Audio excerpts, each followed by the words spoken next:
बड़ी और सार्थक बहस के साथ हम लेकर हाजिर है आज की पंचायत। मैं हूं आपके साथ रीमा पराशर। इस चुनाव में 2024 के लोकसभा चुनाव में सबसे ज्यादा जो एक शब्द या यूं कहें एक नारा, एक स्लोगन दिखाई दिया और बहुत वायरल भी हुआ, अभी तक हो रहा है, खटाखट खटाखट खटाखट। राहुल गांधी से लेकर अखिलेश यादव, तेजस्वी यादव, सब ने एक बात कही कि हम सत्ता में आएंगे तो फटाफट खटाखट मुफ्त की रेवड़ी किस तरह से बंटने लगेगी।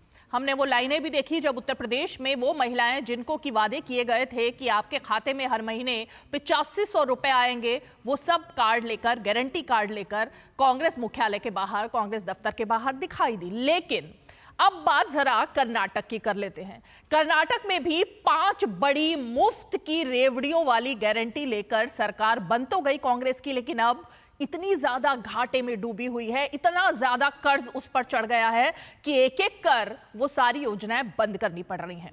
यहां तक कि डीके शिव कुमार, उनको यह भी कहना पड़ा कि हमारे पास अपने एमएलएस को फंड देने के लिए भी अब पैसे नहीं बचे हैं, ना ही हमारे पास विकास की योजनाओं को आगे बढ़ाने के लिए पैसे हैं, क्योंकि घाटे में चल रही है सरकार। जाहिर है इस पर बवाल भी हो रहा है।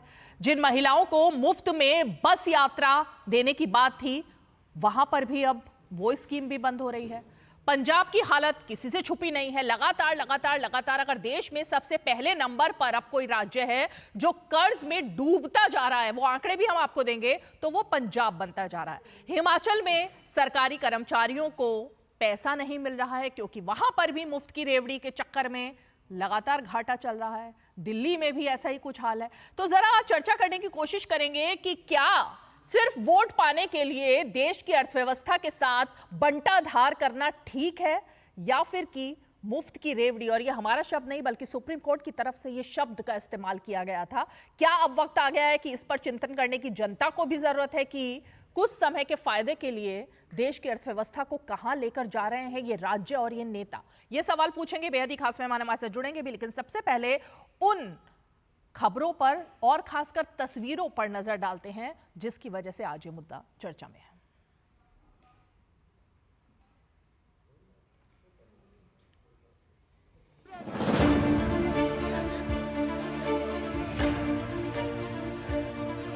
महिला के बैंक अकाउंट में साल के 1 लाख रुपए डाल दिए जाएंगे, महीने के 8,500 रुपए हर महीना 1 तारीख को। खटाखट खटाखट खटाखट खटाखट खटाखट। ये सरकार आने के बाद वो डेवलपमेंट तो पूरा बंद हो चुका है, और दूसरी तरफ गारंटी के नाम पे जो दाम को बढ़ा रहा है, आम आदमी को बहुत नुकसान हो रहा है। आपको नहीं लगता पॉलिटिकल ड्रामा है? कागज कहाँ है, प्रूफ कहाँ है, डॉक्यूमेंट्स कहाँ है? सब आगे रख के बात करने को बोलिए ना। महर्षि वाल्मीकि डेवलपमेंट कॉर्पोरेशन का 187 करोड़ रुपए पर्ची खाता में जमा करके लूट लिया है। कांग्रेस उसको चुनाव में उपयोग किया है। बल्लारी से लेकर तेलंगाना, उत्तर प्रदेश तक दलितों को पैसा भेजा है। The Congress during elections promised mindlessly freebies which they are unable to fulfill today. And when they have realized that it is impossible for them to fulfill their promises, they have now taken the route of blaming the center and the Narendra Modi government for petty politics. Because Congress people don't care about the normal people, poor people. They are only worry about the loot the Karnataka. That is the ATM for Delhi Congress. Karnataka is the main ATM. अब उन्होंने एक नया formula अपना लिया है। अब PPAC के नाम से, power purchase adjustment tax cost के नाम से 10% का बिलों पर सरचार्ज लगाकर दे दिया है।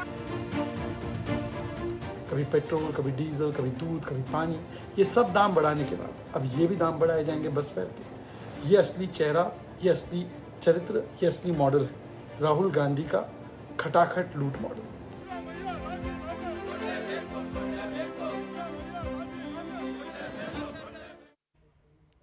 तो ये लूट का जो मॉडल है आखिर किसका है? अरविंद केजरीवाल इसमें पूरी तरह से कामयाब हुए, लेकिन अब दिखाई दे रहा है कि आम आदमी पार्टी की सरकार पंजाब से लेकर दिल्ली तक वहां पर किस तरह से ये मॉडल चल रहा है। और दूसरा उदाहरण हिमाचल और कर्नाटका का है, वो भी सामने आ गया है। चलिए, खास मेहमान हमारे साथ जुड़ गए। मैं परिचय अपने खास मेहमानों का आपके साथ करा देती हूँ। हमारे साथ बीजेपी का पक्ष रखने के लिए बीजेपी के प्रवक्ता सिद्धार्थ यादव जी मौजूद हैं। हमारे साथ कांग्रेस पार्टी का पक्ष रखने के लिए कांग्रेस पार्टी के प्रवक्ता पुष्पराज देशपांडे जी मौजूद हैं। समाजवादी पार्टी की तरफ से बात करने के लिए हमारे साथ अखिलेश कटियार जी मौजूद हैं। और हमारे साथ राजनीतिक विश्लेषक और आम आदमी पार्टी के समर्थक रवि श्रीवास्तव जी मौजूद हैं। साथ ही हमारे साथ राजकिशोर तिवारी जी स्टूडियो में मौजूद है, वरिष्ठ पत्रकार और राजनीतिक विश्लेषक। लेकिन मैं जरा पुष्पराज देशपांडे जी आप ही से सवाल करना चाहूंगी। डीके शिव कुमार कह रहे हैं कि हमारे पास अब अर्थव्यवस्था को सुधारने के लिए, विकास की योजनाओं के लिए कोई पैसा नहीं है। वो वीडियो भी काफी वायरल हुआ। मैं सिर्फ ये जानना चाहती हूँ कि कर्नाटक में इस वक्त अगर बस का किराया जो महिलाओं को दिया जा रहा था मुफ्त का, वो भी आपको स्कीम वापस लेनी पड़ रही है। एक एक करके डीजल के दाम, पेट्रोल के दाम, उस पर हल्ला हो रहा है। तो फिर आखिर बचा क्या? आपको लगता है कि कहीं ना कहीं कांग्रेस पार्टी की वो नीति और मुफ्त की रेवड़ी का स्लोगन जिम्मेवार है, जहां पर कर्नाटका को, हिमाचल को झोंका गया है? रीमा जी, आपको पैनलिस्ट को और हमारे दर्शकों को मेरा नमस्कार। पहले जो आपने बात कही, जो कर्नाटक बस फेयर्स की बात करी है, उसको मैं जरा क्लैरिफाई कर दूं। कर्नाटक स्टेट रोड कॉर्पोरेशन के अध्यक्ष ने कहा है कि बस फेयर्स इंक्रीज करनी चाहिए क्योंकि 4 साल से बढ़ोतरी नहीं हुई है। और फेयर इसलिए बढ़ाने के लिए वो कह रहे हैं, ये सुझाव दे रहे सरकार को, क्योंकि डीजल और पेट्रोल के दाम बढ़ते जा रहे हैं और जो विंडफॉल प्रॉफिट्स केंद्र सरकार को मिल रहा है because of depressed crude oil prices, वो नहीं मिला है राज्य सरकारों को। तो ये उनका सुझाव था सरकार को। लेकिन हालांकि ट्रांसपोर्ट कॉर्पोरेशन के अध्यक्ष फेयर्स रेज करने की बढ़ोतरी की बात कर रहे हैं। ये सरकार मतलब ये जो सरकार शक्ति योजना है, हाँ, जिसे 3,930 करोड़ का मुनाफा हुआ है, अब उसको फेयर्स में एडजस्ट करना है या नहीं, ये एक नीतिगत निर्णय है राज्य सरकार का। ये फाइनल डिसीजन नहीं है। Let me be very very clear कि इसका जो मुनाफा हुआ है वो 3,930 करोड़ का हुआ है, जिसको एडजस्ट कर लेंगे सरकार इसमें। पहली बात तो ये है। दूसरी बात, आप जो बात कर रही है कि मुफ्त रेवड़ियों की, हालांकि मैं रेवड़ी शब्द यूज ही नहीं करूंगा क्योंकि जो पब्लिक गुड्स है इसको मिस इंटरप्रेट कर रहा है। नहीं, आप नहीं करेंगे, लेकिन सुप्रीम कोर्ट ने कर दिया था मुफ्त की रेवड़ी। लेकिन सुप्रीम कोर्ट ने ये उसको लागू भी किया था। उन्होंने रेवड़ी इसलिए कनेक्ट किया था, अगर आप जस्टिस रेवन्ना की आप बात कर रहे हैं उस जजमेंट की, उन्होंने उसको इलेक्शन के साथ जुड़ा था, ना कि ओवरऑल पब्लिक फंक्शन से। तो be careful about using that word रेवड़ी। दूसरी बात यह है कि मुफ्त सुविधाएं पर बहस को राज्य सरकारों की आय के नजरिए से भी देखना चाहिए।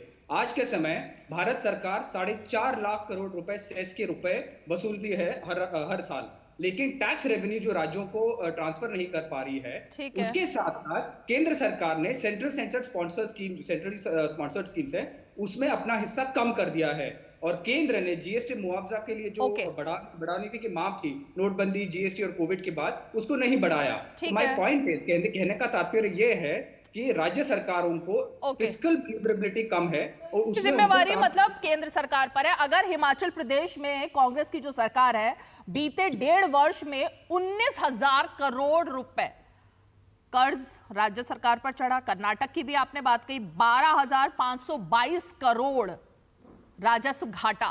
इन दोनों ही राज्यों में आपका कहना है कि ये केंद्र की नीतियां जिम्मेवार है, जिसकी वजह से घाटा बढ़ रहा है। मैं ये कह रहा हूं, मेरे मुंह में शब्द मत डालिए दिमाग। मैं तो पूछ रही हूं सवाल, मैं आपको यही जवाब दे रहा हूं। देखिए, एक तो है एफआरबीएन कानून, fiscal responsibility budget management act है, जो 2003 में पारित किया था। हर राज्य ने उसको लागू किया है, जिसका पालन करना हर राज्य का कर्तव्य है, हर राज्य करेगा।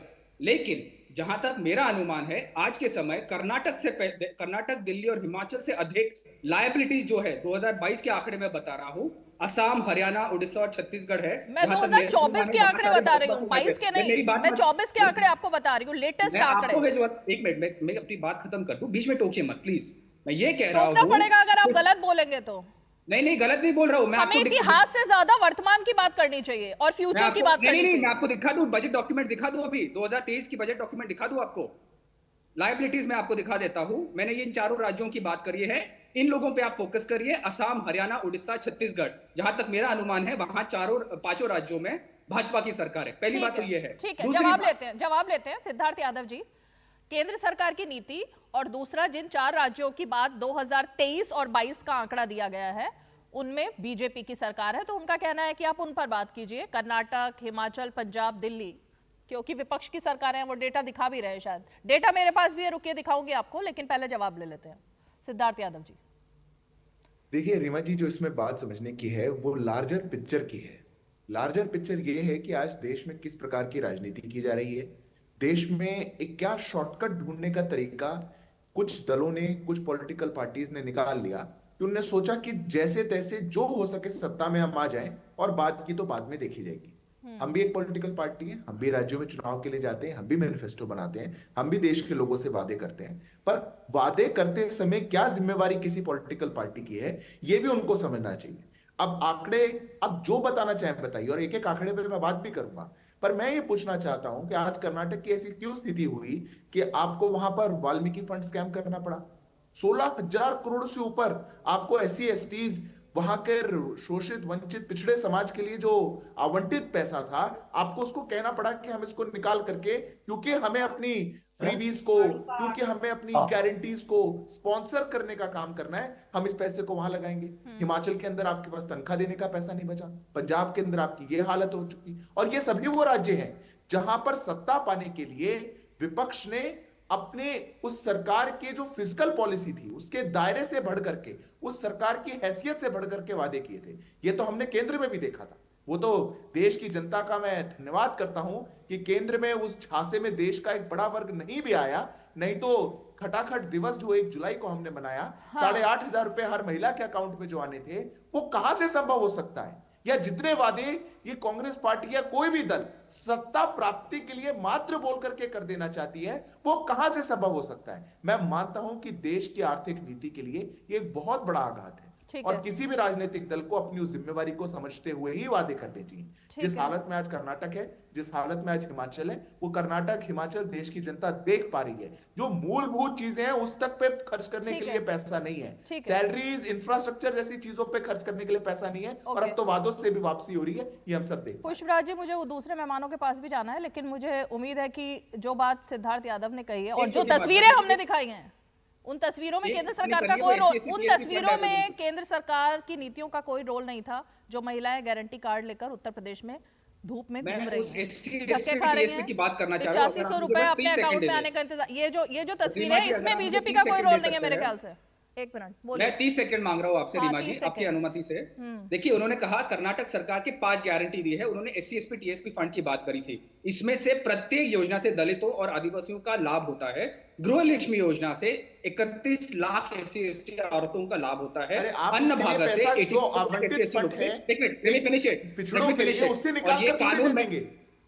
नहीं, आप शायद कानून जानते नहीं है। वो कानून ड्राफ्ट करने में मैं इन्वॉल्व था। उसका ये है कि the fund will be used proportionally for the benefit of SC STs। तो जब तक SC ST उससे बेनिफिट हो पाते हैं, टारगेटेड तरीके से आपने क्या कानून उल्लंघन किया उसको कहा गया है। आप टीवी पे बैठ के कुछ भी झूठ नहीं कह सकते ना। कोई एक बॉडी है जिसके पास आवंटित फंड है, जिसको पैसा पिछड़ों के लिए देना है, वहां से निकाल करके हम भी देना चाहते हैं पिछड़ों को, पर दूसरी स्कीमें देंगे। क्यों देंगे? लाइए पैसा और दीजिए, पर जो जिस पर्पस के लिए फंड है उसको ही निकालेंगे, और पैसा सिर्फ SC ST का निकालेंगे और कहीं का नहीं निकालेंगे। लाइट चली गई आपके एंड पर लगता है, एक बार ठीक कर लीजिए, आती हूँ आपके पास दोबारा से। राजकिशोर तिवारी जी का कर्नाटक में होंगे। ओके रुकिए सिद्धार्थ जी, राजकिशोर तिवारी जी का रुख करूंगी। राजकिशोर जी, ये जो मुफ्त की रेवड़ी जिसको पुष्पराज जी ने मुझे हिदायत दी कि शब्दों का इस्तेमाल और चयन मैं काफी सोच समझ के करूं, क्योंकि किसी वजह से सुप्रीम कोर्ट ने टिप्पणी की थी, लेकिन ये जो 8500 रुपए गारंटी कार्ड था, ये योजना और ये कार्ड जिस तरह से गुमराह करना देश की महिलाओं को, ये तो किसी ने बरगलाया नहीं था, ये तो राहुल गांधी ने ही बरगलाया ना। तो मैं तो इस स्कीम पर बात करना चाह रही थी। नहीं, बिल्कुल। देखिए रीमा जी, सबसे बड़ी समस्या क्या है कि जब आप कोई भी घोषणा करते हैं, कोई भी वादा करते हैं, तो पहले तो आपको ये देखना पड़ेगा कि आप उसकी पूर्ति कैसे कर सकते हैं। मान लीजिए मेरी एक सीमित कमाई है और मैंने कोई फैसला लिया है कि मैं अपने घर में या सब जगह पर ये खर्चा करूंगा, मैं आपको फॉरेन घुमाने ले जाऊंगा, मैं आपको जो है कुछ भी बड़ी चीज दिला दूंगा, लेकिन पहले मैं देखूंगा कि मेरे फंड्स कैसे हैं। दरअसल कांग्रेस के साथ दिक्कत ये हुई कि लगातार उन्होंने देखा कि सत्ता में आने का एक आसान रास्ता है। जिन दलों से वो लड़ते रहे केजरीवाल से, लेकिन केजरीवाल के मॉडल में उनको एक उम्मीद की रोशनी दिखाई पड़ी। उन्होंने सीधे सीधे कहा पहले वादा करते हैं, सत्ता में आते हैं, सत्ता में आने के बाद जिस भी तरीके से हम एक बार पहुंच जाएंगे उसके बाद लोग भूल जाएंगे। लेकिन ये समझना थोड़ा सा मुझे लगता है कि जरूरी है किसी के लिए भी, जब आप सत्ता में आ जाते हैं और आपने जो वादे किए हैं वो लगातार आपको पीछे आपके पड़ते हो। सबसे बड़ी बात है कि किस कीमत पर आप ये करना चाहते हैं। अगर आपके खजाने में पैसा नहीं है, आप दिल्ली का उदाहरण देखिए जहां पर बैठे हुए हैं, दिल्ली में पूरी की पूरी कैबिनेट सिर्फ जो है खर्चा पूरा करने के चक्कर में जेल के अंदर चली गई। उन्हें लगा कि पैसा जो है देना है, फ्री बिजली पानी फ्री में देना है, तो शराब से पैसा बटोर लेते हैं। और शराब से पैसा सिर्फ नहीं बटोर लेते हैं बल्कि और दूसरी तरीके से भी कमा लेते हैं, जिस तरीके की चीजें आ रही सब। अब ये जो समस्या है ये सबसे बड़ी बात है। और जो आपने कहा जो लकीरें दिखी हुई हैं, आपने गारंटी पत्र की तरह लोगों से भरा है। उन महिलाओं के अंदर ऐसा लगा कि भाई राहुल गांधी जी आ जाएंगे, लगातार बात कर रहे हैं। क्योंकि देखिए किसी नेता पर जब कोई भरोसा करता है तो उसको लगता है कि उसके दिन सुधरने वाले, दिन बहुरने वाले हैं। उसने भरा और आपने लिखत पढ़त में ऐसे किया कि जैसे उसके अकाउंट में पैसा पहुंच जाएगा। अब आप कहेंगे कि आपकी सरकार नहीं बनी, ये नहीं बना। आपने क्या इस तरीके से उनसे बात की थी? तो निश्चित तौर पर फ्री स्पीच जो, हाँ शब्दों की बात जो पुष्पराज जी ने कही वो बहुत अच्छी बात कही है कि शब्दों को संभाल के इस्तेमाल करना चाहिए। मुझे लगता है वो अपनी पार्टी के नेताओं को भी हिदायत जरूर देंगे कि अब आपने दो तरफ इशारा किया, एक तरफ रवि श्रीवास्तव जी की तरफ क्योंकि दिल्ली और पंजाब का जिक्र, और एक तरफ अखिलेश कटियार जी भी उसी लपेटे में आ गए क्योंकि जो गारंटी कार्ड दिया उसमें तो अखिलेश यादव भी उतने ही भागीदार हुए। अखिलेश जी फिर तो, क्योंकि वोट तो साथ में मांगे गए थे और उम्मीदें भी साथ में ही लगाई गई थी उन महिलाओं की, तो आपकी जिम्मेवारी बनती है या नहीं उन महिलाओं के लिए? नहीं रीमा जी, पूरी जिम्मेदारी बनती है। और हमारे मित्र जो है सिद्धार्थ जी जब बोल रहे थे तो मुझे थोड़ी सी हंसी भी आ रही, क्योंकि 15-15 लाख रुपए सबके खाते में आए हैं। 2014 में इसी पे ना सरकार में आए थे। हमें समझ के बोलना चाहिए, जो वादा पूरा ना हो सके हमें उस पर बोलना चाहिए। लेकिन ये हिदायत अपनी पार्टी में भी दे तो कितना अच्छा लगता। एक बात। दूसरी बात, किसानों के लिए जब ये कंज्यूमर अफेयर्स कमेटी के चेयरमैन होते थे माननीय नरेंद्र मोदी जी, जब गुजरात के मुख्यमंत्री थे, उस समय किसानों के जब मुद्दों पे बात आई थी, आपने कहा था कि इसे गारंटी का कानून बनाए बगैर किसानों को न्याय नहीं दिया जा सकता। फिर आप जब सरकार में आए तो आपने लिखित में कहा कि C2 + 50% हम देंगे, और किसानों ने जब सुप्रीम कोर्ट में डाला तो आपने कहा कि ये नहीं हो सकता है। आप मुकर गए उस केस से। तो जितना ज्यादा मुकरने का काम बीजेपी ने अपने शासनकाल में किया है, झूठे वादे देके, उतना तो इस देश में रीमा जी कभी किसी ने नहीं किया। एक बात। और 12,000 करोड़ का कितना ऋण हो गया है हिमाचल पे। जब बीजेपी सत्ता में आई थी तो करीब 48,000 रुपए के आसपास एक आदमी के ऊपर विदेशी कर्ज था। आज 2 लाख से ऊपर है। हमें ये भी फिगर याद है। तो मैं ये समझता हूं कि केंद्र सरकार को एक साफ नियत के साथ, जब हम सत्ता में है तो कौन भाजपा शासित है और कौन गैर भाजपा शासित है, उनको सहयोग करना चाहिए एक खुले मन से। ठीक है। और सरकारों को चलाने का काम करना। वो 8500 रुपए के गारंटी कार्ड पे आपने कुछ नहीं बोला।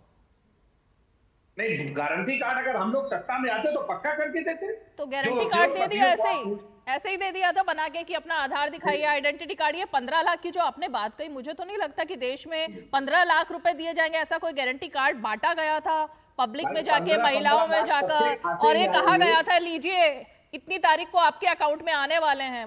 वो तारीख भी निकल गई। ऐसा हुआ था क्या? मंत्री जी ने नहीं कहा था कि काला धन नोट क्या है? अरे भाई ये तो बताइए, 8500 रुपए का तो गारंटी कार्ड बनाकर हाथ में दिया गया महिलाओं को, मासूम महिलाओं को। बोले गए थे या नहीं? किसानों को C2 + 50% का वादा करके ठीक है सुप्रीम कोर्ट में एफिडेविट दिया। सिद्धार्थ यादव जवाब दे रहे हैं। नहीं किया जा सकता। सिद्धार्थ यादव जवाब दीजिए। और अगर हम रीमा जी एक बात मानते, अच्छा जवाब, अगर सत्ता में समाजवादी पार्टी का अलायंस सत्ता में आता, तो निश्चित तौर पे ये योजनाएं सब जमीन पर उतारी जाती। इसमें कहीं कोई शंका नहीं है। ठीक है सिद्धार्थ यादव। देखिए रीमा जी, बड़ी गंभीर चर्चा हो रही है और मैं गंभीरता से इसका जवाब देना चाहता हूँ। 15 लाख को लेकर के कई बार फैक्ट चेक हुआ और मैं मानता हूं समाजवादी पार्टी के प्रवक्ता भी अपने मन से जानते होंगे किस परिप्रेक्ष्य में कब कहा क्या कहा गया था, कितना काला धन हमारा है उसको समझाने के लिए कि कितने लोगों के हिसाब से होता है। पर मैं उस पर नहीं जाऊंगा। 8,500 रुपए क्या थे यह आपने और हमने देखा है। यहां पर कांग्रेस का कार्यकर्ता व्यक्ति के घर में जाए, महिला को बोले, साइन करके उसको डॉक्यूमेंट दे, एक पर्ची अपने पास रखे, एक पर्ची उसको पकड़ाए और उसको कहे इतनी तारीख को आप हमारे दफ्तर में आ जाना, पैसे मिल जाएंगे। ना सरकार की बात कही, ना ये कहा हमारा अलायंस जीतेगा तो ऐसा होगा, ना ये कहा कि परिणाम आने पर ऐसा होगा, ना ये कहा कि सत्ता में आने पर ऐसा होगा, ना ये कहा कि सरकार देगी। उनने कहा ये कांग्रेस का गारंटी कार्ड है, आप वोट डालिए और इसको खटाखट आपके अकाउंट में आएगा। और रैलियों में जाते थे, पीछे से कांग्रेस के कार्यकर्ता पर्ची देख के आ चुके होते थे और वहां पे जाके राहुल जी कहते थे खटाखट खटाखट खटाखट। लोगों ने कहा बिल्कुल सच्ची बात है, ये झूठ है, ये फरेब है, ये देश की जनता के साथ विश्वासघात है। ये बात महत्वपूर्ण। दूसरी बात भी मैं कहना चाहूंगा, ये जो भी वादे किए जाते हैं, ये झूठे वादे जो है रीमा जी, ये this comes at a cost. इसकी एक कीमत है जो देश को चुकानी पड़ती है। आज दिल्ली के अंदर अगर झूठे वादे किए गए थे तो ऐसा नहीं है कि दूसरा तरीका उन्होंने निकाला पैसे कमाने के लिए। आज दिल्ली के अंदर पानी की क्या स्थिति है? देश की राजधानी है, 10 साल के अंदर पीने का पानी नहीं पहुंचा पाए, वहां पे टैंकर से पानी पहुंचने लग रहा है, काला पानी लोगों के घर में आता है। ये फ्रीबी पॉलिटिक्स का नतीजा है। पंजाब के अंदर वादा किया, सरकार बनते ही ऐसा कैसे हो गया कि आपको 1 महीने पहले नहीं पता था और बनते ही भगवंत मान कहते हैं कि हमको तो केंद्र से पैकेज चाहिए क्योंकि हमको वादे पूरे करने। अरे वादा किया क्यों था जब पूरा नहीं हो सकता? कर्नाटक के अंदर बेंगलोर में वहां के रेजिडेंट्स ने निकल करके सफाई खुद करने शुरू करी क्योंकि निगम के पास फंड नहीं है। आज वहां पर बेंगलोर की सड़कों पर कूड़ा इकट्ठा हो रहा है, रेजिडेंट्स जाकर के खुद सफाई कर रहे हैं क्योंकि इनको अपनी कोई गारंटियां देनी थी, क्योंकि कोई झूठ बोलना था। रवि तो जब श्रीवास्तव आपके जी, पास एक फिजिकल पॉलिसी नहीं, कोई वादा पूरा करने की क्षमता नहीं, तो नहीं करना चाहिए। ये बहुत महत्वपूर्ण। ओके रवि श्रीवास्तव जी, क्योंकि अब दिल्ली और पंजाब का जिक्र तो होना ही था ना, जहां से शुरुआत हुई है इस कल्चर की, तो पंजाब में सूबे के हर एक व्यक्ति के ऊपर इस वक्त करीब 1,12,000 रुपए का कर्ज है पंजाब में। और पंजाब की हालत ये होने वाली है कि 2025 तक पूरे अगर देश में देखा जाए तो सबसे ज्यादा कर्ज वाला राज्य पंजाब ही होने वाला है। और दिल्ली में अभी अभी गिनाए गए हैं वादे, धरने प्रदर्शन भी चल रहे हैं। तो शुरुआत तो आम आदमी पार्टी ने की थी, अब अंत कौन करेगा ये देखना पड़ेगा। देखिए रीमा जी, पहली बात तो जो आपने प्रति व्यक्ति कर्ज की बात की, तो आज देश पर सिर्फ 205 लाख करोड़ का कर्ज है, जो 52,000 करोड़ हुआ करता था 2014 में। और देश का हर बच्चा जो पैदा होता है वो 1.5 लाख रुपए का कर्ज लेकर के पैदा होता है। तो कर्ज की बात तो ना ही करी जाए तो अच्छा है। दूसरा, एक नया नाम निकाला गया, मेरी योजना जन कल्याण, तुम्हारी योजना रेवड़ी। ये कौन सी डेफिनेशन है? किसानों को सम्मान निधि दी जाएगी, वो रेवड़ी नहीं है क्या? बहिना, प्यारी लाडली बहिना मध्य प्रदेश में, प्यारी लाडली बहिना महाराष्ट्र में, ये कौन सी रेवड़ी है ये? और ये सही बात है, ये रेवड़ी शब्द जो है वो अपमानजनक है। इसको आप ना ही इस्तेमाल करें तो अच्छा होगा, क्योंकि कोई रेवड़ी नहीं है। हर चीज जो है वो सब्सिडाइज्ड है। दिल्ली में अगर 3 बार मुख्यमंत्री चुना गया अरविंद केजरीवाल को, और एमसीडी में भी चुना गया, तो इसलिए चुना गया क्योंकि उन्होंने पानी, बिजली, इंफ्रास्ट्रक्चर डेवलप किया, स्कूलों की हालत अच्छी की, स्वास्थ्य सुविधाएं बढ़ाई। इन चीजों के लिए पानी के बारे में 20,000 लीटर फ्री, और बिजली के बारे में 200 यूनिट फ्री, उसके ऊपर वाले को तो फुल रेट लगेगा। तो ये सब्सिडी है। और जहां तक सवाल कर्नाटक का है, मैं समझता हूं कि ये जो अफवाह फैलाई जा रही है कि वो रेट बढ़ गए हैं और सरकार बैंकरप्ट हो गई है वगैरह वगैरह, मेरे ख्याल वो बेबुनियाद है। क्योंकि मंत्री का बयान मैंने आज सुबह सुना, तो वो कह रहे हैं कि ऐसा कोई प्रपोजल हमारे पास है ही नहीं। तो कांग्रेस के प्रवक्ता ही झूठ बोल रहे होंगे फिर। उन्होंने बताया कि प्रपोजल आया, उसको माना गया है, नहीं माना गया। अब पता नहीं जिनकी सरकार है या तो उनके प्रवक्ता सही नहीं बोल रहे हैं, या फिर कि रवि श्रीवास्तव जी के पास ज्यादा जानकारी होगी फिर कर्नाटक की। हम तो मंत्री पर विश्वास करेंगे ना, जो उस विभाग के मंत्री हैं। मैं वही सोच रही हूँ कि मुझे तो प्रवक्ता कांग्रेस पर विश्वास करना चाहिए था, लेकिन अब लग रहा है रवि जी के पास ज्यादा जानकारी है। बिल्कुल जानकारी है, निश्चित रूप से जानकारी है, क्योंकि मंत्री जी ने स्वयं कहा है कि हमारे पास ऐसा कोई प्रपोजल है। अब आपने क्योंकि एमसीडी की बात कर ही दी, अब आपने क्योंकि एमसीडी की बात कर ही दी, तो मुझे वो गाजीपुर वाला ढेर भी दिखाई दे रहा है जहां पर अरविंद केजरीवाल जी जेल जाने से पहले कई बार चक्कर काट के आए और कहा था कि इतने महीने में ये ठीक कर दूंगा, महीने भी नहीं इतने दिन में ठीक कर दूंगा। दिल्ली में बारिश हुई तो स्थिति जो थी वो भी सबके सामने है। दिल्ली में बिजली के रेट, उसको लेकर धरना प्रदर्शन भी जारी है। तो ये तमाम बातें जो ऐसी, अच्छा हुआ रवि जी आपने खुद ही इसका जिक्र कर दिया। आपको लगता है कि खरी उतरी है सरकार? मैं जवाब दे दूं आपको ना, थोड़ा सा 2 मिनट शांति रख लीजिएगा। और दिल्ली में वो स्कूल की छत से जो पानी टपक टपक के बच्चे आधे आधे भीगे हुए उसमें से निकल कर गए थे, वो भी तस्वीर अभी 2 दिन पहले वायरल हुई है।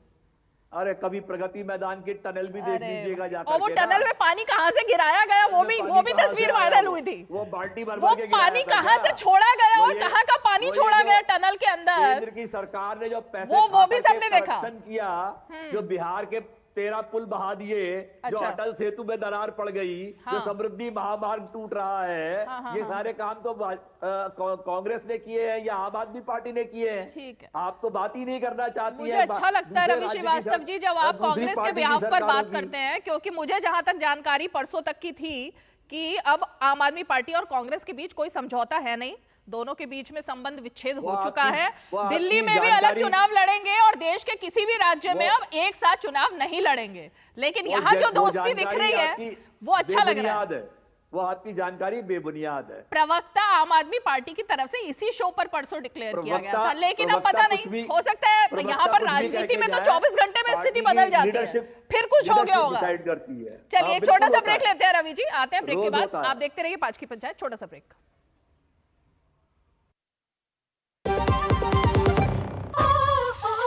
वाली भोली भाली मेहनत वाली नखरे वाली असली तड़के वाली, ये तो बड़ी समझदार बड़ी होशियार MDH के साथ अब जुड़ते नई टेस्ट का असली taste MDH ginger garlic test.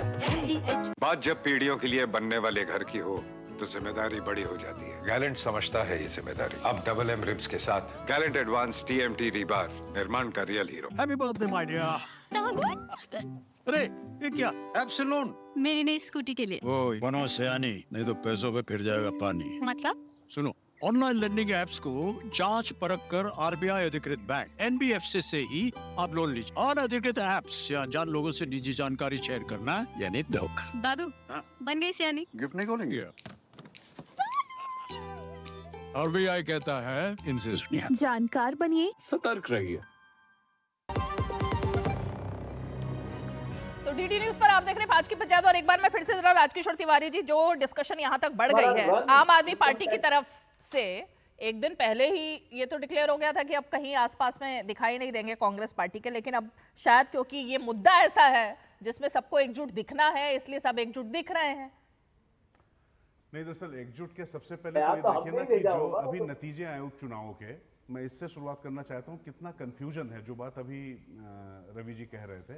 Ravi ji इधर देखिए, रवि जी प्लीज शांति बनाए रखें थोड़ा सा, आप कहीं और डाइवर्ट हो गए रवि श्रीवास्तव। वो रवि जी की कमी नहीं है, वो दरअसल जिस पार्टी का पक्ष रख रहे हैं उस पार्टी का यही काम है, अपनी बात कह के वो भाग जाते हैं, हिट एंड रन कर देते हैं, दूसरों की सुनते कहाँ हैं। उसमें जो बात बोलनी होती है, पहले जब कांग्रेस को उनको बोलना होता तो वो कांग्रेस को बोल के भाग जाते थे, अब जिसको जो बोलना होता बोले। लेकिन देखिए, कांग्रेस, अगर आप बात करें आम आदमी पार्टी, जो अभी कांग्रेस के मीडिया सेल से देश पांडे जी बहुत अच्छा बोल रहे थे, लेकिन मैं बस केवल एक बात ध्यान दिलाना चाहता हूँ कि कैसे कहा गया कि इतना जो है 12 में से इतनी सीटें, 13 में से इतनी गई, 10 और 3 का जो फिगर दिया जा रहा है उसमें तृणमूल इंडिया गठबंधन के साथ में वहाँ पर जबकि कांग्रेस भी साथ में लड़ रहा है, यहाँ तक कि बिहार में वहाँ पर कांग्रेस का भी प्रत्याशी लड़ा, वो 3रे नंबर पर रहा है।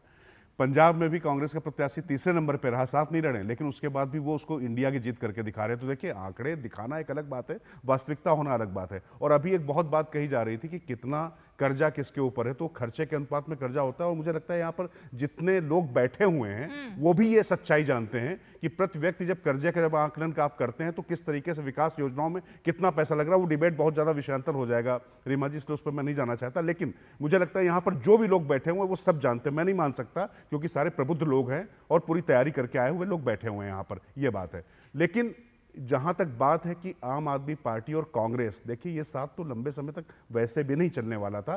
कांग्रेस को भी ये समझ में आ गया कि दिल्ली में जब वो यहां पर साथ में लड़े तो उनका कोई फायदा नहीं हुआ, नुकसान ही हुआ। और पंजाब में जहां पर आम आदमी पार्टी की सरकार थी, वहां पर जब कांग्रेस अकेले अपने बूते लड़ी तो देख लीजिए किस तरीके का चमत्कार कर देने वाला प्रदर्शन उन्होंने किया। हिमाचल में भी एक दूसरे के खिलाफ लड़े और सब जगह। तो ये तो वास्तविक स्थिति है। लेकिन जो बात अभी हम लोग जो चर्चा कर रहे थे फ्रीबीज की, इसमें एक चीज समझने वाली बात है रीमा जी, जो सबसे ज्यादा इंपॉर्टेंट है।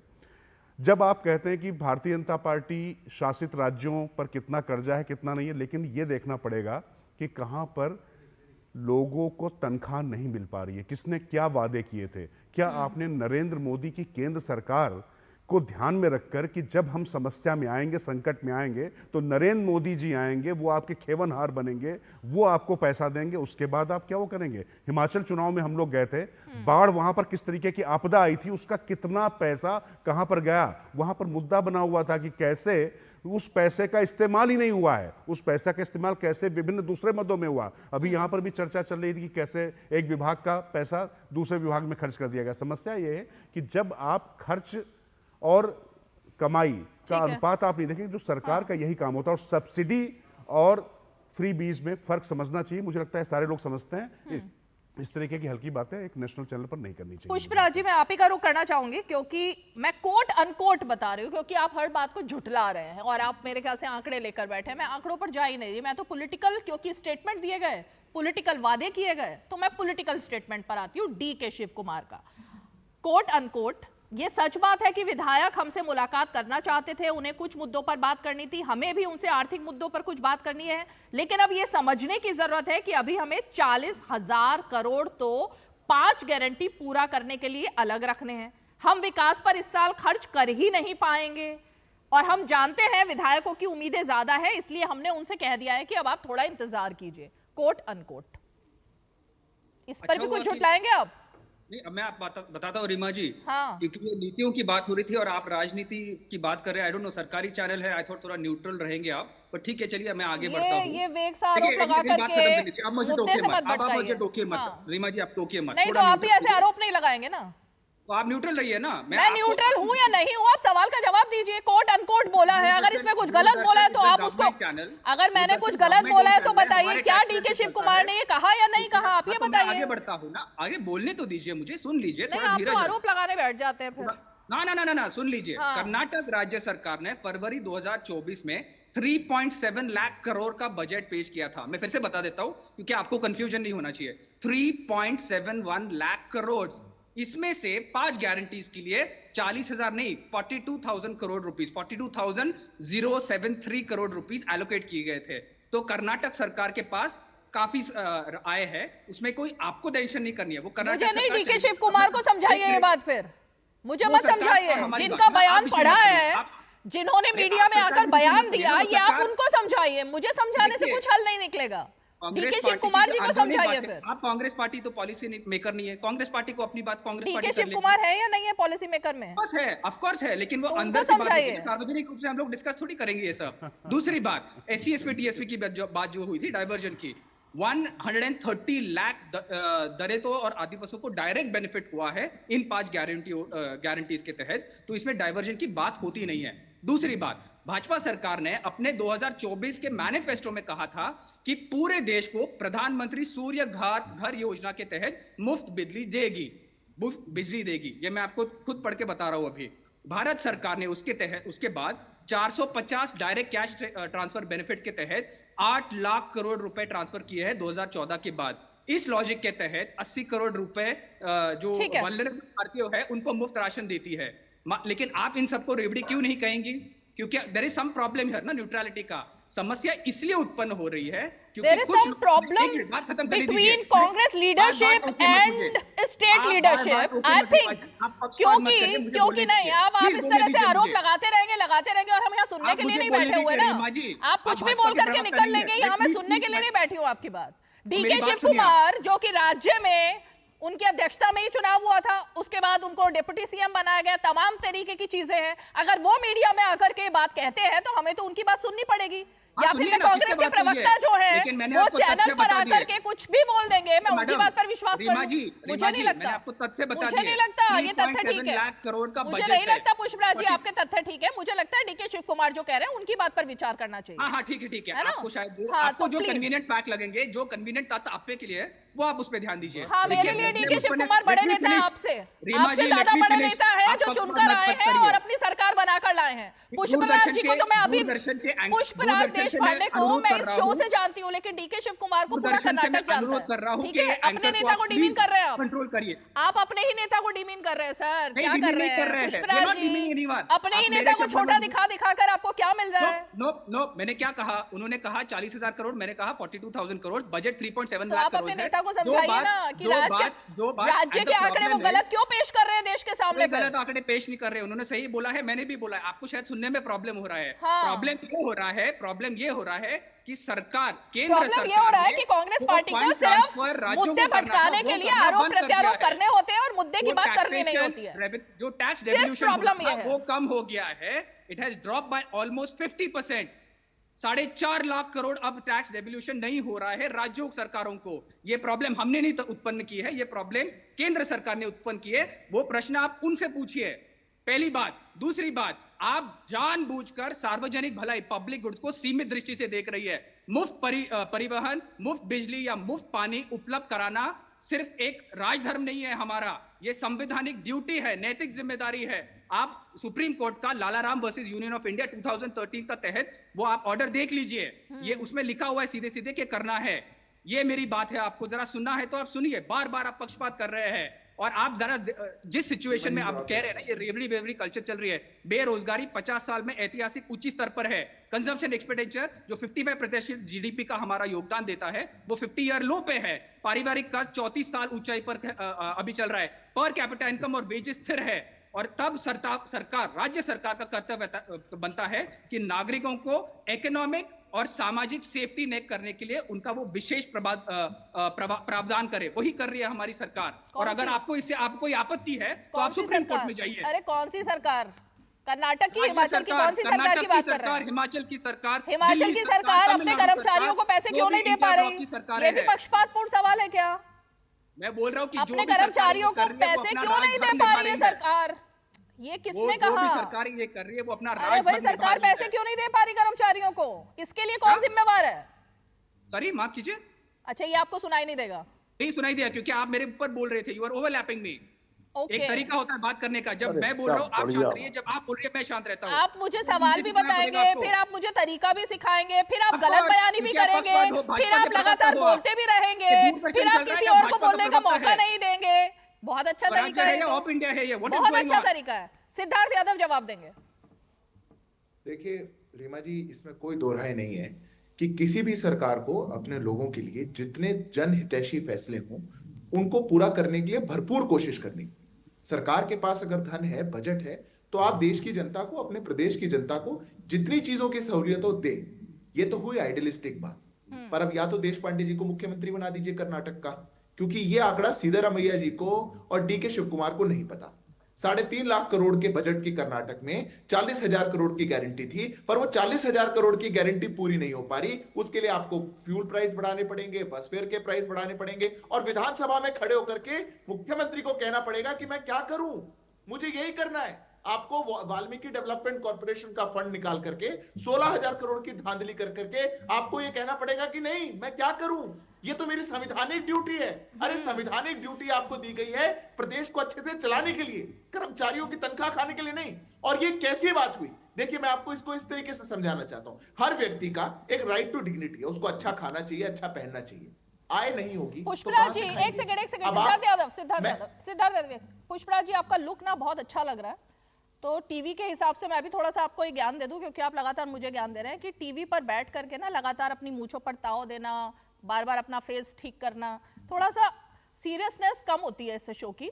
थोड़ा आप सा मुझे मत सीरियसनेस सिखाइए दिखाइए, मुझे क्या करना है। सीरियसनेस आप दिखाइए मुझे थोड़ा मत सा, सिखाइए, और मैं तल्लीनता इसलिए से कर रहा हूँ सुनिए कि क्योंकि- दूसरे ना, ना, ना, प्रवक्ता मैं क्या आपको कह रहे हैं, समझा ठीक देता है? हूँ। नहीं, रूमा जी, दूसरे मैं आपको प्रवक्ताओं को समझा सुनिए देता हूँ। ढंग मेरे को से। actually सिद्धार्थ डेंगू यादव, है, सिद्धार्थ डेंगू यादव, है, इसीलिए मेरा बार-बार नाक थोड़ा बह रहा सा है, इसीलिए सीखना मैं चाहिए, कर रहा अच्छी हूँ। बातें अगर कोई अगर बताए तो आपको सीखनी नहीं चाहिए। पता है तो सिद्धार्थ आप शांत यादव, रहिए। Siddharth don't Yadav, get personal. आप सिद्धार्थ बिल्कुल यादव, व्यक्तिगत तौर पे मत जाइए। आपने शुरुआत बहुत की थी। गलत है। सिद्धार्थ यादव, आप भाजपा के जवाब प्रवक्ता दें। नहीं है, दूरदर्शन स्टेट फंडेड एंकर है। ठीक है, conduct Pushpraj yourself properly. Pushpraj ji अब सुन लीजिए, दूसरी बात भी सुन लीजिए। इसीलिए रीमा जी, आसान है टेलीविजन चैनल पर बैठ करके कोई भी झूठा आंकड़ा दे देना, पर मैं इस बात को नहीं मान सकता कि पुष्पराज जी बहुत बड़े ज्ञानी होंगे पर जो बात इनको पता है वो इनके मुख्यमंत्री को नहीं पता। मैं कैसे मान लूं? और कांग्रेस पार्टी का कितना बड़ा नीतिगत फेलियर है, ये उनको मुख्यमंत्री क्यों नहीं बना देते? पर झूठ बोल देने से या झूठा आंकड़ा पेश कर देने से अगर समस्या का हल होता तो बहुत आसान होता। आज कोई भी इंफ्रास्ट्रक्चर का फंड आगे नहीं बढ़ पा रहा। दूसरी बात ये कह रहे थे टैक्स डिवोल्यूशन नहीं हो पा रहा, केंद्र की सरकार नहीं दे पा रही, 4.5 लाख करोड़ की कोई आंकड़ा दे रहे। पहली बात तो जीएसटी का कलेक्शन 45 लाख करोड़ का है और जीएसटी काउंसिल में सभी स्टेट्स है। सामूहिक रूप से डिसाइड होता है शेयर, सामूहिक रूप से डिसाइड होता है टैक्सेशन का ब्रैकेट, सामूहिक रूप से डिसाइड होता है कौन सा गुड़ किस ब्रैकेट में जाएगा, और सामूहिक रूप से डेवोल्यूशन डिसाइड होता है। आप भी उसके सदस्य हैं। क्या आप जीएसटी की काउंसिल में नहीं गए थे? क्या आपने वहां पे ये विषय नहीं उठाया? क्या आपने नहीं कहा कि हमको इतना पैसा आया नहीं आया? ये सारी बातें झूठ है। हिमाचल में भी आपको अपनी संवैधानिक ड्यूटी को पूरा करना है। क्या आपके कर्मचारी को पैसा ना दे पाना ये आपकी संवैधानिक ड्यूटी थी? और मैं आपको इसकी गंभीरता बता दूं, हमारे पड़ोसी राज्य रीमा जी, श्रीलंका, पाकिस्तान, ये इन्हीं के ऐसे झूठे वादों के कारण उनकी इकोनॉमीज का क्या हुआ ये हमने सबने देखा है। वो गर्त पे आ गए देश, ऐसे ही झूठे वादे कर करके, ऐसे ही झूठ बोल बोल करके। कोई देश पांडे जी टीवी पे बैठेंगे और सबको बताने लगेंगे संवैधानिक ड्यूटी थी, पर उनका मुख्यमंत्री विधानसभा में खड़े होकर के कहेगा मैं क्या करूं, प्राइस बढ़ाने पड़ेंगे, मेरे पास पैसा नहीं है, मैं क्या करूं, यहां का पैसा खाना पड़ेगा, मेरे पास पैसा नहीं है। ये ऐसे प्रदेश चलेगा क्या? और इससे जो देशों की हालत हो रही है, इकोनॉमीज की हालत हो रही है, उसकी गंभीरता ठीक है, ठीक है, ठीक है। अखिलेश कटियार जी, ये जो बात श्रीलंका की आई है, मैं यहीं से शुरू करती हूँ क्योंकि आरबीआई की तरफ 10 सेकंड में अगर अंतिम ले पाऊं, एक डेटा पॉइंट देना है। हो गया, मैं एक 10 सेकंड लेना चाहूँ, एक डेटा पॉइंट देना है। अभी आपके साथी रवि जी कह रहे थे, वो प्रति व्यक्ति कर्जे की और इसकी बात कर रहे थे। मैं उनको बताना चाहता हूँ, आंकड़ा थोड़ा सा दुरुस्त करिए। भारत का कोई भी डेट जो होता है वो डेट टू जीडीपी रेशियो से होता है। भारत का डेट टू जीडीपी रेशियो 86% है, जापान का 200% है, यूएस का जाकर के पता करिए कितना, जर्मनी का जाकर के पता करिए कितना। रवि श्रीवास्तव जी अनम्यूट कीजिए, अनम्यूट कीजिए। अपनी हालत तो देखिए, झूठ बोल देंगे और ये कहेंगे कि प्रतिवर्ष कर्ज बढ़ गया। अरे जीडीपी बढ़ी है तभी कर्ज बढ़ा है। रवि जी, आपकी भी आय बढ़ती है ना, जब जीडीपी देखिए ना, आपकी जीडीपी कितनी है, कमाई बढ़ती है, तभी बैंक आपको ज्यादा लोन देता है। ये सब जानते हुए आप झूठ बोलेंगे तो दुखद हो जाएगा। इतनी बात। अमेरिका से 1/50 होगी आपकी पर कैपिटा। आप किससे मुकाबला कर रहे हैं? अरे अपनी पर कैपिटा देखिए, $86,000 से 1,50,000 हो गई। आप मुकाबला कर रहे हैं मुझे बताइए, दिखाइए और जापान से। दिखाइए कि आप 86% हमारा परसेंटेज रेशियो है। दिखाइए, आपका है, आप बताइए ना। 205 अरे आप फोन में खोलिए और आंकड़ा है दिखाइए या मुझे, नहीं पर है? कैपिटा का आंकड़ा उसपे दिखाइए। हाँ मैं बोलिए बता रहा आपसे। हूं 86,000 से 1.5 लाख हो गया। आप दिखाइए, आंकड़ा दिखाइए रवि जी, खोलिए। हर बच्चा पैदा होने वाला 1.5 लाख रुपए का कर्जदार है मेरे दोस्त। अरे 140 करोड़ की भैया, आबादी में आप इतने वरिष्ठ व्यक्ति होकर भी ऐसी बात करेंगे तो कैसे वरिष्ठ होगा? है, वरिष्ठ है, इसलिए जीडीपी रेशियो समझते हैं ना क्या होता है? इसलिए आपकी आय झूठ बढ़ेगी पे तो आपको विश्वास लोन नहीं ज्यादा करते दिया हैं। जाएगा ना। आपका इसलिए क्रेडिट झूठ कार्ड का पे भी विश्वास ब्रैकेट नहीं बढ़ा करते हैं दिया हम। जाएगा ना। अरे आप रवि झूठ जी पे वरिष्ठ विश्वास व्यक्ति नहीं होकर भी करते झूठ हैं। बोलेंगे तो ये देखिए, आपकी जो बात सोने की एक्टिंग आपको करे उसको स्पष्ट नहीं कर दूं जगाया मैं। जा सकता, जो सो रहा उसको तो जगा सकते हैं। ये सब एक्टिंग करने वाले हैं, इनको नहीं जगा सकते रीमा जी, कोई तरीका नहीं। यह आपका देश, आपने देश का हाल क्या कर दिया है? 7 साल में 70 पेपर लीक कर दिए आपने। 24 लाख पेपर लीक का इससे क्या लिंक है? खिलवाड़ कर दिया आपने। क्या पेपर कर रहे लीक हैं का आप इससे क्या ये? लिंक था? बेरोजगारी आपकी 45 साल में सबसे ज्यादा एक ही है। डिबेट पे आ रहे हैं क्या रवि जी कि हफ्ते के सारे टॉपिक इसी डिबेट में चर्चा लड़के वहां करते पे हैं? क्या रेलिंग पेपर से लीक में गिर कर गए लेते हैं, उस पे आ गुजरात के जाइएगा। अंदर। क्या कर रहे हैं आप काम? क्या देश की हालत बना दी है रवि आपने? जी, आप महीने में एक ही डिबेट कर रहे हैं क्या? आपका कौन ये सा सारे विषय इंडेक्स जितने जो वो एक ही है डिबेट में वो चर्चा कर वर्ल्ड रहे में हैं। अप्रिशिएट होता है। अच्छा ठीक है रवि जी, है। रवि जी, और जवाब सिद्धार्थ दीजिए यादव ना कह मुझे रहे हैं आप। कि आपको कौन क्या सा महीने में इंडेक्स? एक ही डिबेट मिल रही है कि HR का सारे कौन मुद्दे सा एक ही इंडेक्स डिबेट में आप ले आया? ऊपर है वो बोलिए मुझे। रवि श्रीवास्तव वो कह रहे हैं कि आपको एक ही डिबेट मिल रही है क्या महीने में? क्यों सारे मुद्दे जो महीने भर के हैं वो एक ही डिबेट में ले आया? पेपर लीक भी ले आया है, बेरोजगारी भी ले आया है, लेकिन जो कर्जे की बात हो रही है, पंजाब की और दिल्ली की बात हो रही है, उस पर ही नहीं आया आप अभी तक। चलिए क्या ब्रेक। पंजाब की बात कर रहे हैं आप? पंजाब में देखिए ना आप, क्या क्या बुरा हो रहा है पंजाब में। अच्छा कुछ बुरा दिल्ली में देखिए क्या बुरा हो रहा है। क्या अच्छा हो रहा है पंजाब में, जरा ये बता दीजिए। 5 बातें बताइए क्या अच्छा हो रहा है। सरप्लस बजट दिया है सारी सब्सिडी के बावजूद। आपकी कौन सी सरकार दे पाई सबको बजट? सर थोड़ा आंकड़े पढ़ लीजिए रवि जी, थोड़े आंकड़े पढ़िए, थोड़े आंकड़े पढ़िए रवि जी, थोड़े आंकड़े पढ़िए, थोड़े आंकड़े पढ़िए, फिर मैं ब्रेक पर जाती हूँ। ब्रेक के बाद आपसे आंकड़ा पूछती हूँ। और अखिलेश जी बहुत देर से वेट कर रहे हैं, थोड़े तब तक अपडेट हो जाइए, पंजाब को लेकर। अरे अपडेट हो जाइए, भाजपा की प्रवक्ता ही कर रही है। ठीक है, अपडेट हो जाइए थोड़ा सा, छोटा सा ब्रेक लेते हैं। देखते रहिए आज की पंचायत। दादी के हाथों का जादू और खुशबू से महकता घर। MDH गरम मसाला, असली मसालों से भरा हूँ मैं, क्योंकि हर रिश्ता है स्वाद से जुड़ा। बात जब पीढ़ियों के लिए बनने वाले घर की हो तो जिम्मेदारी बड़ी हो जाती है। गैलेंट समझता है ये जिम्मेदारी। अब डबल M रिब्स के साथ गैलेंट एडवांस TMT रीबार, निर्माण का रियल हीरो। मुझे अखिलेश कटियार जी के पास जाना है, लेकिन मैं जरा रवि श्रीवास्तव जी सिर्फ एक लाइन बताऊंगी आपको, शायद वो सुन ही नहीं रहे अभी, फिर वो कहीं और चले गए हैं। अखिलेश कटियार जी, वो व्यस्त है। आपने जो कहा कि अगर हमारी सरकार गठबंधन की आती तो हम ये सब करते, लेकिन जब आप लोगों की बात हुई होगी मतलब राहुल गांधी से और तमाम जो बातें होती थी, तो क्या तब ऐसा कोई गारंटी कार्ड में क्लॉज लिखा गया था या नहीं लिखा गया था? क्योंकि जहां तक मैं महिलाओं से मिली और महिलाओं की मैंने बयान सुने, उनमें से किसी ने ये वाला क्लॉज नहीं बताया कि ऐसा कहीं लगाया गया था कोट अनकोट कि हम आएंगे तब ऐसा होगा, क्योंकि उनको लगा कि इतनी तारीख को मिलना है और वो कांग्रेस मुख्यालय पहुंच गए। अच्छा, मैं समझ पा रहा हूं जैसे कि आप समझ रही हैं कि ये सब राहुल गांधी जी को अपने घर से देना था। रीमा जी, मुझे नहीं पता, आप बताइए। नहीं, अगर आप ऐसा समझते तब मैं इस पे बोलूं, अगर आप ऐसा नहीं समझते तो क्यों समय बर्बाद करना, आगे बढ़ जाए। घर से नहीं देना, हिमाचल सरकार भी घर से नहीं दे रही और कर्नाटक सरकार भी घर से नहीं दे रही, यही तो सवाल है। जहां से दे रहे हैं वहां पैसा ही नहीं है। सिद्धार्थ जी बहुत अच्छा बोलते हैं कि इतना दिक्कत हो गई, ये हो गई। जो आपने झूठी रेवड़ी की जो बात है, आपने छत्तीसगढ़ में चुनाव लड़ा और आपने कहा कि धान पे हम 1000 रुपए बोनस देंगे और सरकार बनते ही मुकर गया, आपने कोई बोनस नहीं दिया। ये नैतिकता के दायरे में आता होगा? ये आपका 2 करोड़ लोगों को नौकरियां देंगे, कितनी नौकरियां दी पूरा देश जानता है, ये भी नैतिकता के ही दायरे में आता होगा। रीमा जी, तो देश में जितना झूठ राजनीति में शायद भाजपा ने बोला है, उतना झूठ तो कोई नहीं बोला राजनीति में। हम समाजवादी लोग हैं, इस देश में फायदे का बजट भी समाजवादियों ने दिया है। 1967 में चौधरी चरण सिंह साहब की सरकार थी, रामस्वरूप वर्मा वित्त मंत्री थे, एक बजट फायदे में पेश हुआ, समाजवादियों ने दिया है।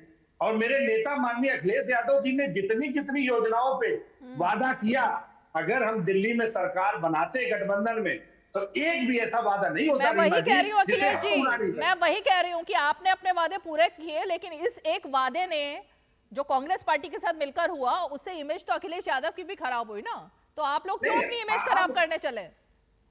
रीमा जी, जब हमने, हमारा चुनाव घोषणा पत्र में था कि जो सरकार की आमदनी है उससे जो पूंजीपतियों को पैसा जा रहा है तो गरीबों में जाएगा। अच्छा ठीक है, कोई झूठ वादा नहीं था। राजकिशोर तिवारी जी, हमारी सरकार बनती तो जो हमारी सरकार, जो अभी की जो सरकार है, हाँ। जो प्रो पूंजीपति है, प्रो जनता बनती और जनता को पैसे मिलते। नहीं तो ये तो अब प्रो मोदी और प्रो वो जिसकी बात हो रही थी, वो शादी में तो सभी लोग गए ही थे ना, तो अब फिर वो आरोप लगाने भी बंद कर देने चाहिए मेरे ख्याल से। वो तस्वीरें, राजकिशोर तिवारी जी, वो तस्वीरें काफी कुछ कहती हैं और मुझे लगता है उन तस्वीरों के बाद काफी वो जो आरोप अब जो अखिलेश जी लगा रहे हैं उस पर लगाम कसनी चाहिए थी। दरअसल देखिए राजनीति और दूसरा जो अभी श्रीवास्तव साहब बता रहे थे, अरे सुन लीजिए जवाब तो।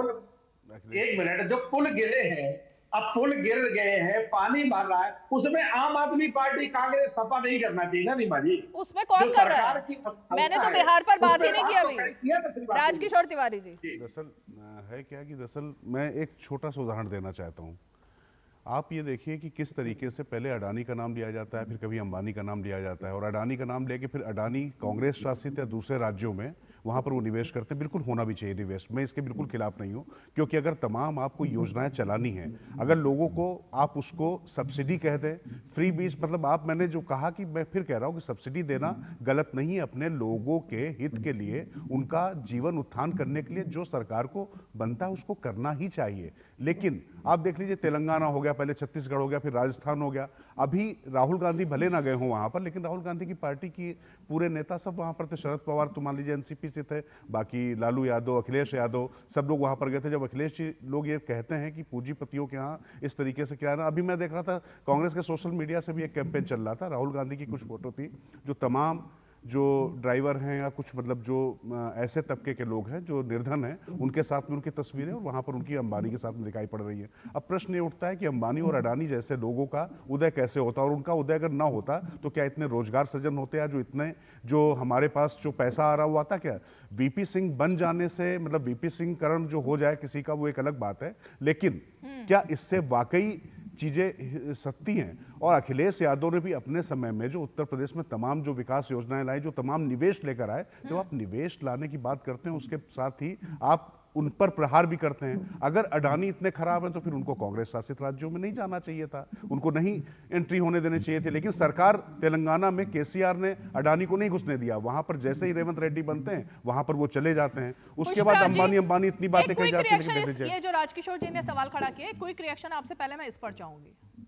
अगर आप मतलब इस सवाल पर भी आप तोहमत ना लगाएं कि आपसे नहीं पूछना है, तो इस पर एक आप बताइए। आपने सुना ही नहीं उन्होंने क्या बोला इतनी देर से। यहाँ थोड़ा डिस्टर्बेंस हो रहा है, आप बताइए, थोड़ा नेटवर्क का प्रॉब्लम है, बताइए। नहीं, प्रश्न ये था पुष्पराज जी, प्रश्न क्या, मैं तो एक बात कह रहा था जिससे प्रश्न निकल कर आ रहा था कि भाई कुल मिला के पूंजीपतियों के खिलाफ बहुत सारी बातें होती हैं, सूट बूट की सरकार होती है, अंबानी अडानी की सरकार होती है, लेकिन कांग्रेस के भी तमाम नेता उन्हीं अंबानी जी के यहाँ शादी में जाते हैं। राहुल गांधी नहीं जाते, लेकिन सब लोग गए थे, आप भी जानते हैं, आप तो महाराष्ट्र में हैं, आप तो बहुत ठीक से जानते होंगे इस चीज़ को। और इसी तरीके से रेवंत रेड्डी तेलंगाना में जैसे ही मुख्यमंत्री बनते हैं, केसीआर ने अडानी का वहां पर प्रवेश नहीं होने दिया। और मैं मानता हूं कि किसी भी प्रदेश में किसी भी उद्योगपति के खिलाफ जो जनता के लिए निवेश का रास्ता रोके वो उचित राजनीति नहीं है। तो इस तरीके की जो चीजें होती है, अगर अंबानी अडानी इतने भ्रष्ट हैं तो उनको क्यों फिर कांग्रेस शासित राज्यों में घुसने देना चाहिए? ये मेरा प्रश्न है। नहीं, इसका एक सीधा सा जवाब है, कांग्रेस पार्टी किसी भी उद्योगपति या बिजनेस के खिलाफ नहीं है। वी डोंट बिलीव कि हम लोगों को लग रहा है सबको समानता का हिस्सा ना चाहिए, इक्वल अपॉर्चुनिटीज। ऑलिगोपोलीज और मोनोपोलीज के विपरीत है हम लोग। तो द पॉइंट इज, अगर सबके साथ हम लोग काम कर सकते हैं, सिर्फ अगर आप जो बात कर रहे हैं अदानी की जो माइंस की बात कर रहे हैं और शायद पावर कंपनीज की है, उसमें कई अन्य कंपनीज है जिनको इक्वली अपॉर्चुनिटीज दिया था कि आप बिड करिए, उसके लिए अपॉर्चुनिटीज मिलेगी। ये जो प्रॉब्लम है कि unfair access to central government और अनफेयर एक्सेस टू रिसोर्सेज, जो पब्लिक रिसोर्सेज है, जो आम जनता की रिसोर्सेज है, वो गलत बात है, मोनोपोलीज के विपरीत है, क्योंकि संवैधानिक रूप से तो ये गलत है। यही मेरा एक सिंपल एक लाइन जवाब था। ठीक है, एक छोटा सा ब्रेक लेते हैं, ब्रेक के फौरन बाद लौटेंगे और रवि जी और अखिलेश जी का रुख करेंगे। छोटा सा ब्रेक। लाल रंग इसका अपार, तीखा कम है फिर भी स्वाद, MDH कश्मीरी। MDH। बात जब पीढ़ियों के लिए बनने वाले घर की हो तो जिम्मेदारी बड़ी हो जाती है। गैलेंट समझता है ये जिम्मेदारी। अब डबल एम रिब्स के साथ गैलेंट एडवांस TMT रीबार, निर्माण का रियल हीरो। चलिए अखिलेश जी, इसी पॉइंट पर मैं आपके पास आती हूँ, जो पॉइंट राजकिशोर तिवारी जी ने उठाया है उसी पॉइंट पर आपके पास, फिर रवि जी का रुख करूंगी। अखिलेश जी। नहीं, हम इस बात से सहमत हैं जो हमारे कांग्रेस के प्रवक्ता महोदय ने जो बात कही। हम किसी व्यक्ति के खिलाफ रीमा जी कभी नहीं, हम उस तरीके की व्यवस्था के खिलाफ हैं जो आम जनमानस के अगर कोई हितों पे कोई डाका डालता है और अगर उसमें सरकार की मर्जी शामिल हो जाती है, उस व्यवस्था के खिलाफ है। क्या डिफरेंस क्या है दोनों में? डिफरेंस क्या है? ये दोनों में डिफरेंस बहुत बड़ा डिफरेंस है। आप फेयर तरीके से काम करिए, उसमें जनता के हितों को दरकिनार ना किया जाए तो हमें किसी उद्योगपति से कोई प्रॉब्लम नहीं। पैसे कमाना कोई बुरी बात नहीं है। अच्छा, लेकिन जब आम आदमी के हितों को दरकिनार करके किसी पूंजीपति को सिर्फ इसलिए लाभ पहुंचाया जाए ताकि कल वो बीजेपी या किसी दल का समर्थन करे और उस पैसों को उपयोग करके राजनीति में उपयोग किया जाए, उस व्यवस्था के खिलाफ है। ठीक है रवि श्रीवास्तव जी, मैंने ब्रेक से पहले आपसे कहा था थोड़ा सा आप देख लीजिए आंकड़ों को, तो मैंने तो खैर देख लिया था। तो आपने जो बात कही कि पंजाब की सरकार बहुत बढ़िया चल रही है, सब कुछ बहुत बढ़िया हो रहा है, अगर ये सब है तो फिर मुख्यमंत्री भगवंत मान को बार बार ये रिक्वेस्ट क्यों करनी पड़ रही है कि राज्य को विशेष आर्थिक मदद की जरूरत है, वरना हम उबर नहीं पाएंगे?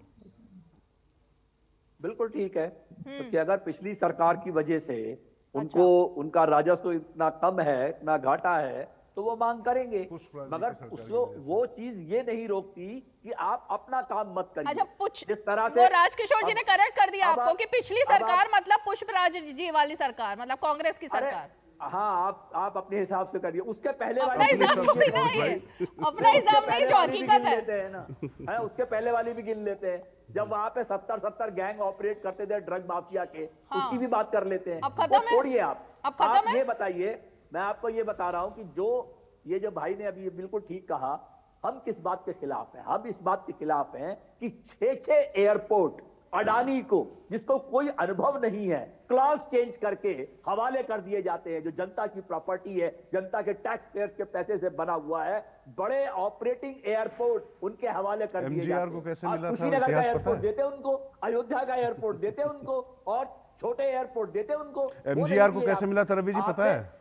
आपने एमजीआर को कैसे मिला था पता है आपको? जो ऑपरेटिव थे वो दिए, और जानबूझ के क्रॉस चेंज करके दिए, जिसको कोई अनुभव नहीं था एयरपोर्ट चलाने का। राजकिशोर तिवारी कह रहे हैं कि एमजीआर को कैसे मिला, क्या उसके बारे में भी डिटेल पता है रवि श्रीवास्तव जी आपको? वो भी डिटेल सामने आ जाएगी। सामने आ जाएंगी, नहीं सबके सामने है। जो आप गलत कर रहे हैं उद्योग, आप देखिए ना, अडानी की वेल्थ देखिए ना, क्या वेल्थ 2014 में थी, क्या वेल्थ 2024 में है। हिंडनबर्ग रिपोर्ट ने पूरा खुलासा कर दिया था किस तरह से वो इनसाइडर ट्रेडिंग कर रहे हैं यहाँ पे, किस तरह से अपने ही पैसे घुमा रहे हैं देश। चलिए फाइनल कमेंट एक लाइन में सिद्धार्थ यादव जी, और उसके बाद मुझे शो खत्म करना होगा। ओके रवि जी, ठीक है। पुष्पराज जी अब 1 मिनट, सिद्धार्थ जी जल्दी से जवाब दीजिए, क्योंकि सबने 3 लोगों ने एक साथ आप पर बोला। देखिए रीमा जी, मैं वैसे तो समाजवादी पार्टी पे बहुत जवाब देना चाहता था, पर समय कम है। वो कह रहे थे कि हमने सबसे पहला बजट दिया था जो प्रॉफिटेबल था। अच्छा वो उन्होंने ये नहीं कहा कि हम मुगलों से भी लड़ रहे थे, हम घोरी से भी लड़े थे, क्योंकि समाजवादी पार्टी तो पता नहीं क्या जाने न जाने क्या बोल दे, और उसमें कितनी सच्चाई होगी वो भी जानते हैं। पर अंबानी अडानी की बात जरूर होनी चाहिए। मैं एक बात पूछना चाहता हूँ, और शो के बाद आपके दर्शक भी इसको जाकर के पूछे, देश में वो कौन सा टेंडर है, वो कौन सा कॉन्ट्रैक्ट है जो अंबानी अडानी को छोड़िए किसी भी कंपनी को मिला है, जो विदाउट टेंडरिंग प्रोसेस को फॉलो करके मिला? कौन सी जगह है?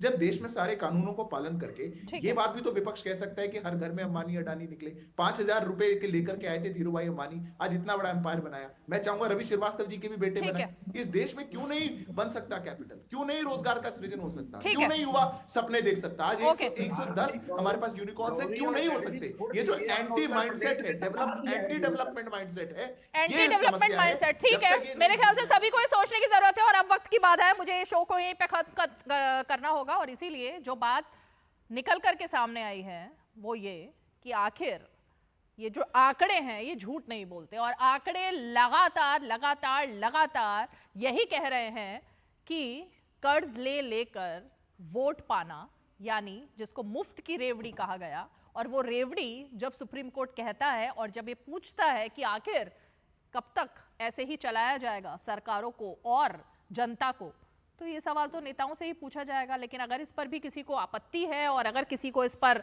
बायस होने का आरोप लगाना है तो वो अलग बात है। चलिए 5 की पंचायत में आज इतना ही, कल फिर होगी मुलाकात, तब तक के लिए हमें दीजिए इजाजत, नमस्कार।